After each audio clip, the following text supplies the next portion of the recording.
Bueno, la leyenda parte de la base de muchos mitos, de dichos, de rumores, compraventa, mercadeo, tráfico de niños, alteración de las normas de ética y de bioética, la madre como gestante, que era de lo que hablaba antes, el egoísmo, como tú quieras ser padre, que el niño se fastidie y que se pierda todo lo que se representa ser criado por su madre.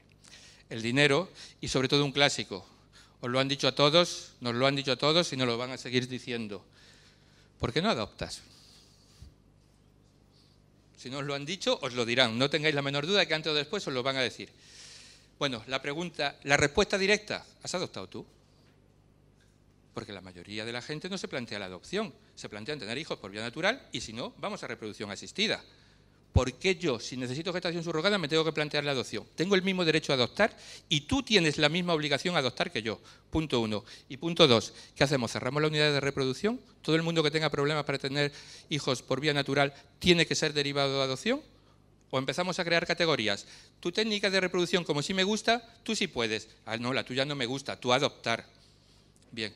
Os lo van a decir siempre, no entréis en el truco, no tiene nada que ver. Adopción es una cosa en la que se busca una familia para un niño cuyos padres no lo pueden cuidar. No tiene nada que ver esa historia con una técnica de reproducción asistida en la que se tienen hijos propios. Y por propio no quiero decir biológico, por propio quiero decir hijo que nace gracias a que tú has decidido que nazca. Son hijos nuestros porque nuestra voluntad, ponernos hacer el proceso es lo que ha hecho que nazca. Si no iniciáis el proceso, jamás nacería ese niño. Y no es cuestión ni de semen ni de óvulos, es cuestión de voluntad. Y la afiliación, la paternidad intencional, la maternidad intencional, es lo que define y lo que cada día define más a las familias.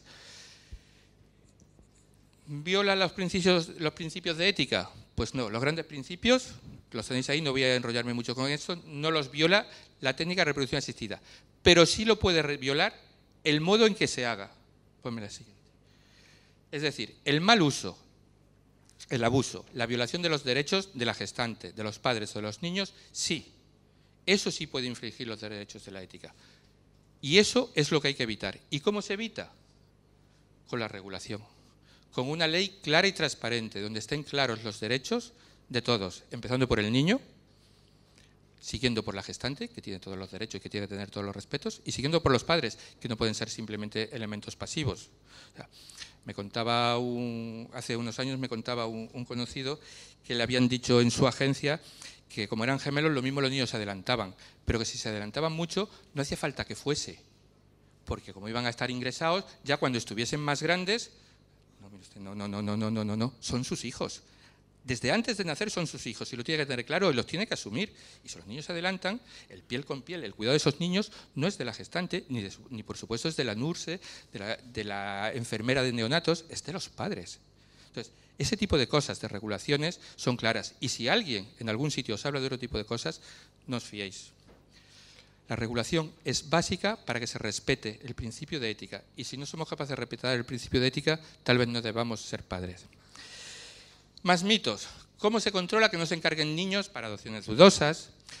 Pues que sea una persona sana, que sea una persona joven. A mí me han llegado a decir, ¿cómo se controla que no se encargue un niño para abusar luego de él? Bueno, es que ese tipo de filosofía, ese tipo de hechos, nos los podemos presentar, nos los podemos plantear para cualquier tipo de embarazo. O sea, no hay modo de saber que la pareja que se casa hoy en la catedral y que van a tener un niño con todos los parabienes, no hay modo de saber si va a ser un maltratador, un violador de menores, y nadie se lo plantea. A nosotros nos exigen una dignidad y una ética que no se exige a la sociedad. No me exijas a mí algo que no te has exigido a ti antes. Entonces, tampoco caigáis en esa trampa de ¿por qué se encarga? Porque no se encarga un niño. Decido dar un niño con una técnica de reproducción asistida y busco la ayuda. Y hay gente que me quiere ayudar. No confundamos los términos. Ese es el mensaje que tenéis que tener claros. El niño inoportuno. Esta es otra de las cosas. ¿Quién se hace cargo del niño que nace, pero que luego nadie lo quiere? Si nace enfermo, nace con una discapacidad, el caso del bebé Gami recorrió el mundo entero. ¿Cómo que no lo quiere? Es tu hijo, tiene que ser tu hijo y la ley tiene que dejar claro que es tu hijo. Aparte ya de que tú lo tengas que tener claro, la ley tiene que dejar claro. Si la ley no deja eso claro, no es una buena ley de gestación subrogada.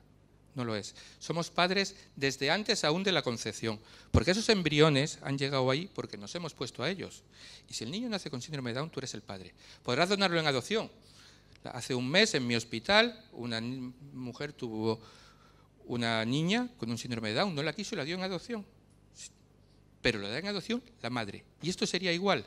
No lo da la gestante, que no es la madre. Si no lo quiere, lo tendrá que dar el padre. Y eso tiene que quedar claro con la ley. La ley tiene que obligar a todos por igual y la ley tiene que garantizar que el menor esté siempre cubierto, aun en el caso de que los padres fallen. Es decir, la ley tiene que contemplar que si tú tienes un accidente de tráfico y te matas, ese bebé no puede quedar en el aire, ese niño no puede quedar en el aire ni que se lo quede la gestante total, ya que lo tiene dentro. No. Tiene unos padres, tiene que tener unos tutores legales designados previamente y es algo en lo que tenéis que pensar cuando os embarquéis en esto. Si yo me muero, ¿quién va a criar a mi hijo?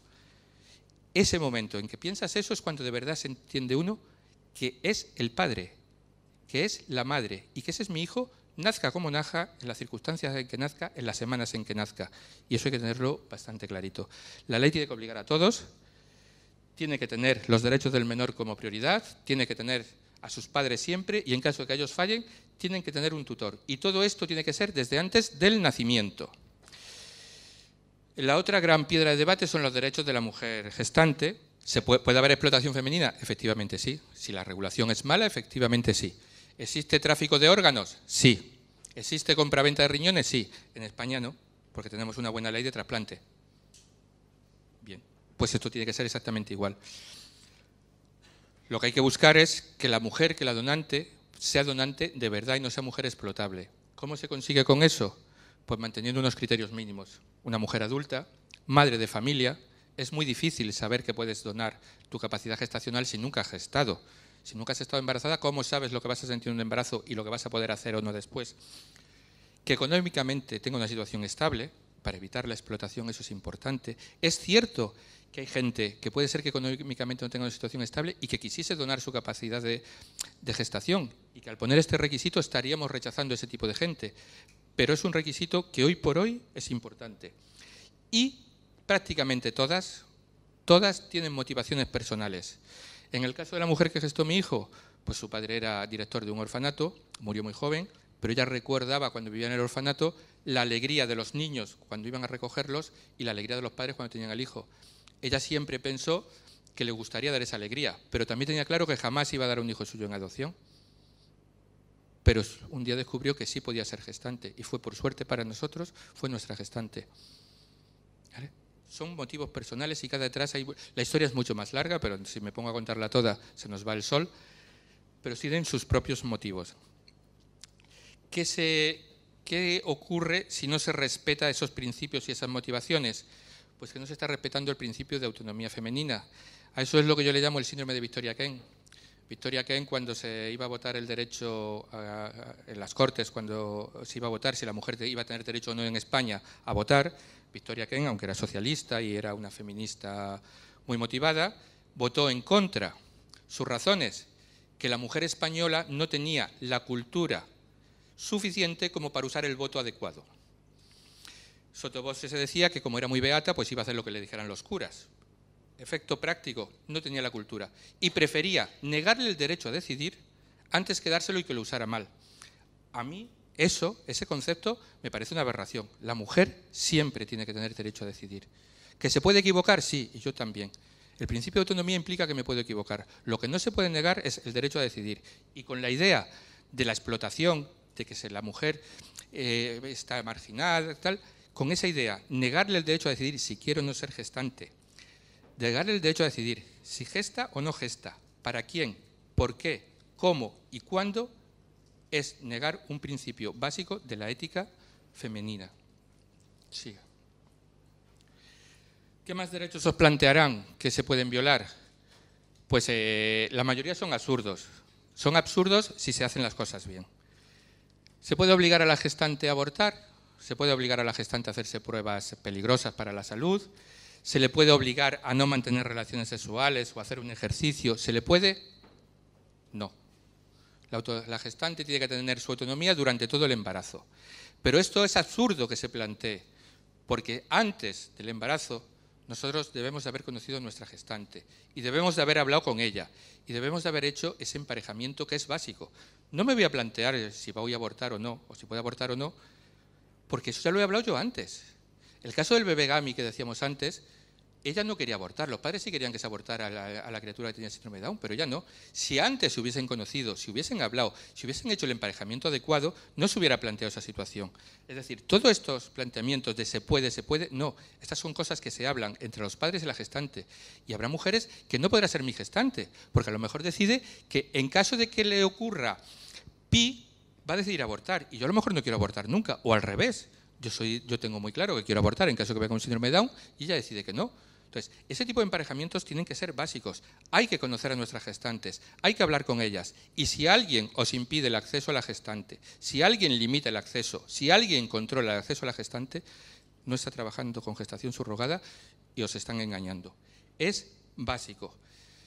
Pero que todas estas cosas, además, todas estas cosas representan la autonomía femenina que hay que respetar siempre. ¿Sigue?